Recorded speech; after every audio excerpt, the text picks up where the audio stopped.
وَإِذَا جَاءَكَ الَّذِينَ يُؤْمِنُونَ بِآيَاتِنَا فَقُلْ سَلَامٌ عَلَيْكُمْ كَتَبَ رَبُّكُمْ عَلَى نَفْسِهِ الرَّحْمَةَ أَنَّهُ مَنْ عَمِلَ مِنكُمْ سُوءًا بِجَهَالَةٍ ثُمَّ تَابَ مِنْ بَعْدِهِ وَأَصْلَحَ أَنَّهُ غَفُورٌ رَحِيمٌ صدق اللہ العظیم وصدق رسولہ النبی۔ عشق جب بھی مقام کرتا ہے، مقتدی کو امام کرتا ہے۔ عشق جب بھی مقام کرتا ہے، مقتدی کو امام کرتا ہے، ان کی ہر ایک فقیر کو ناصر حق سے اندر سلام کرتا ہے۔ فنا عشق کی احمد میں ہوا ہوں کیا سمجھتے ہو، فنا عشق کی احمد میں ہوا ہوں کیا سمجھتے ہو، حیات دائمی دے کر کیا ہوں کیا سمجھتے ہو، اور فرشتے جب پوچھیں من ربوں کا دینوں کا تو کہہ دینا غلام مصطفیٰ ہوں کیا سمجھتے ہو۔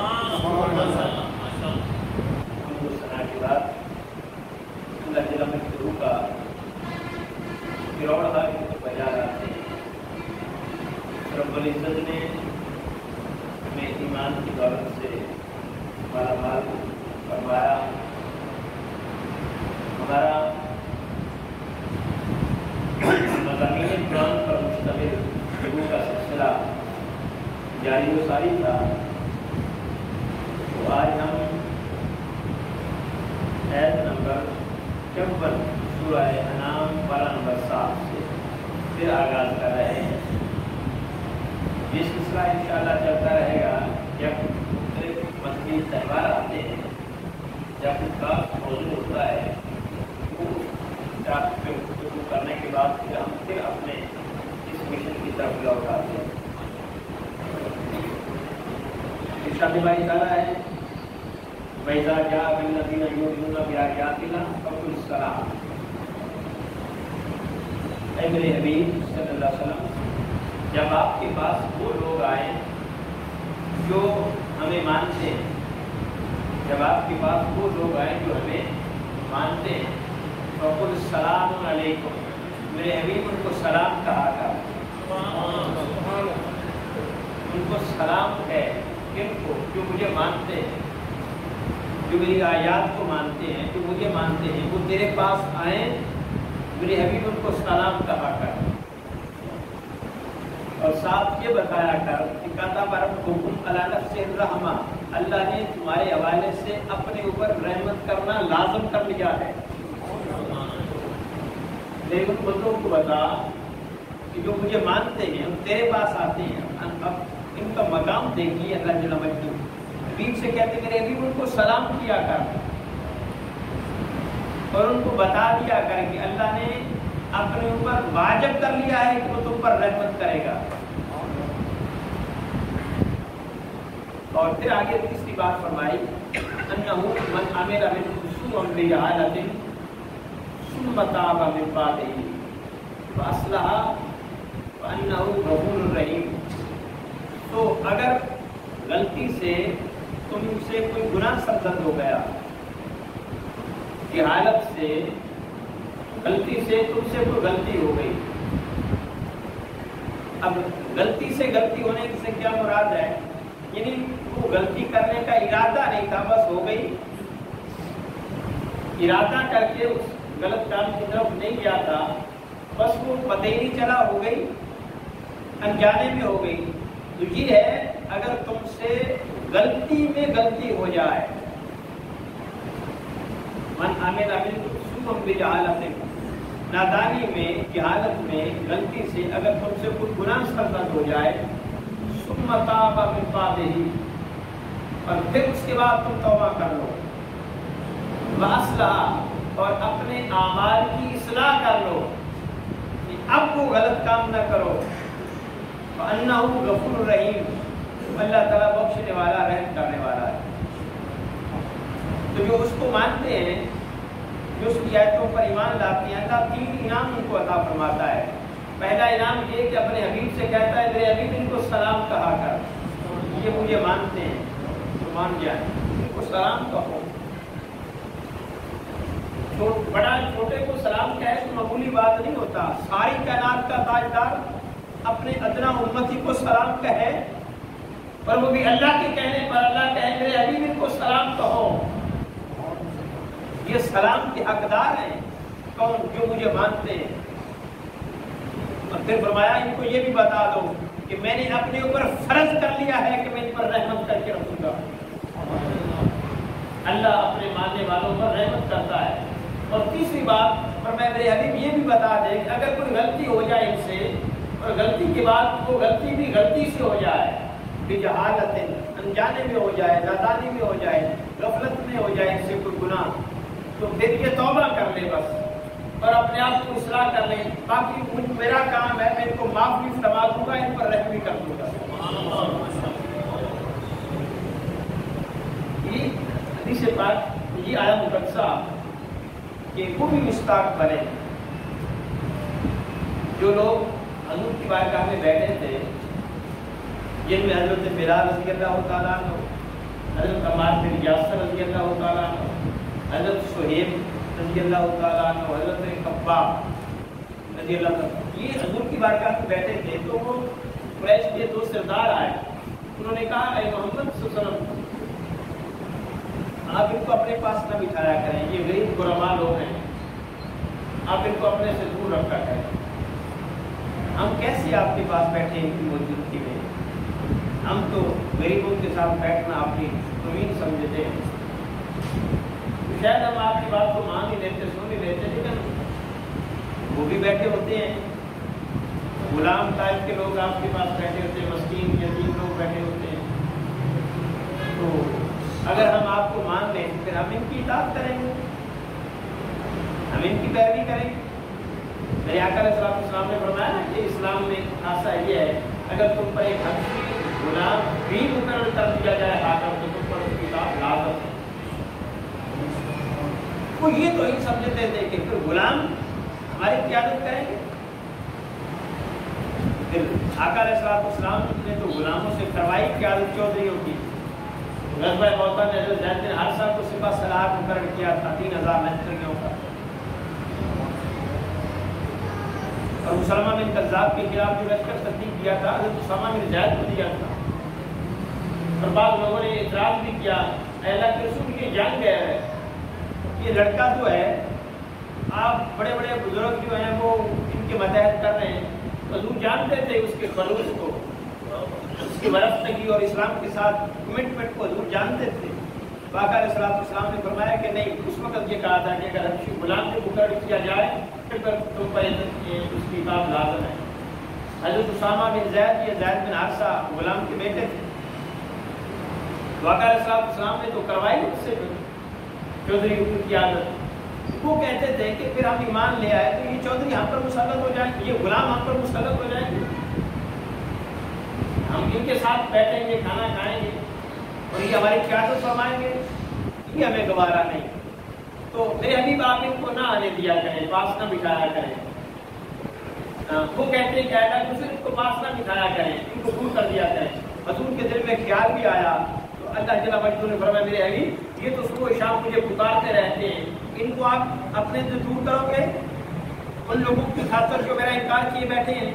اور اب اگلی آیت میں فرمایا کہ میرے حبیب جب یہ لوگ آپ کے پاس آئیں، یہ ماننے والے جب آئیں تو ان کو سلام کہا کر. دور ہٹانا تو پوجا، اور صرف پاس بٹھانا نہیں، پاس جب آئیں تو بٹھائیں ان کو عزت دے کر، اور یہ خود سلام کہا کریں اور ان کو بتا دیں کہ میں نے ان پر اپنی رحمت کو لازم کر لیا ہے، اور اگر ان سے کوئی گناہ بھی ہو جائے، غلطی بھی ہو جائے، غلطی سے میں نے اس کو بھی درگزر کر دینا ہے. یہ دین انعام ان لوگوں کے لیے جو خالص ہو کر اللہ اور اس کے رسول کے دین کو اپنا رہتے ہیں. پھر اللہ ان کو عزتیں عطا فرماتا ہے، اور کوئی غلطیاں ہو جائیں کچھ تو پھر درگزر فرما دیتا ہے. پھر فرمایا وَكَذَلِكَ نُفَصِّلُ الْآيَاتِ وَلِتَسْتَبِينَ سَبِيلُ الْمُجْرِمِينَ. اور اسی طرح ہم آیتوں کو بڑے واضح کھول کر بیان کرتے ہیں تاکہ مجرموں کا راستہ سب پر ظاہر ہو جائے. یعنی نیک اور مجرم دونوں ایک امتیاز پیدا ہو جائے کہ اچھا کون ہے برا کون ہے۔ پھر اس کے بعد فرمایا وَهُوَ الْقَاهِرُ فَوْقَ عِبَادِهِ وَيُرْسِلُ عَلَيْكُمْ حَفَظًا،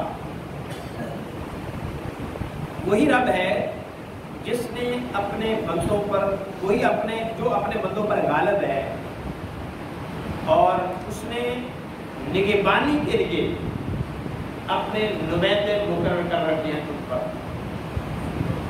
گویا خدا کی گرفت میں ہے ہر بندہ، وہ غالب ہے، اس غالب ہونے کی دلیل یہ ہے کہ اس کے فرستادہ ہماری حفاظت کر رہے ہیں، اس کے بھیجے ہوئے ہماری حفاظت کر رہے ہیں، باڈی گارڈ فرشتے ہیں ہمارے، اور وہ ہماری حرکات و سکنات سے واقف ہے، وہ خود بھی جانتا ہے، لیکن پھر بھی اس نے دو فرشتوں کو مقرر کیا ہوا ہے کہ جو کرتے ہیں لکھ لو، تاکہ کل کو یہ نہ کہیں کہ میں نے نہیں کیا تھا، لکھا ہوا ان کے سامنے آ جائے۔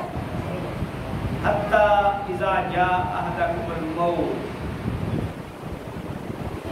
یہ کب تک سلسلہ جاری رہے گا؟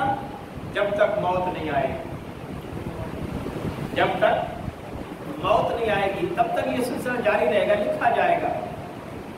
اب لکھے جانے کی حکمت یہی ہے کہ ایک تو حالانکہ اللہ جانتا ہے کہ یہ کیا بندہ کر رہا ہے، وہ تو بندے کے وہم و گمان سے بھی واقف ہے، جو بندہ سوچتا ہے اللہ وہ بھی جانتا ہے، بجائے اس کے کہ وہ کرے تو اللہ جانے، نہیں، بندے کی سوچ سے بھی ہمارا رب واقف ہے، اور بندے کی زبان سے بھی ہمارا رب واقف ہے۔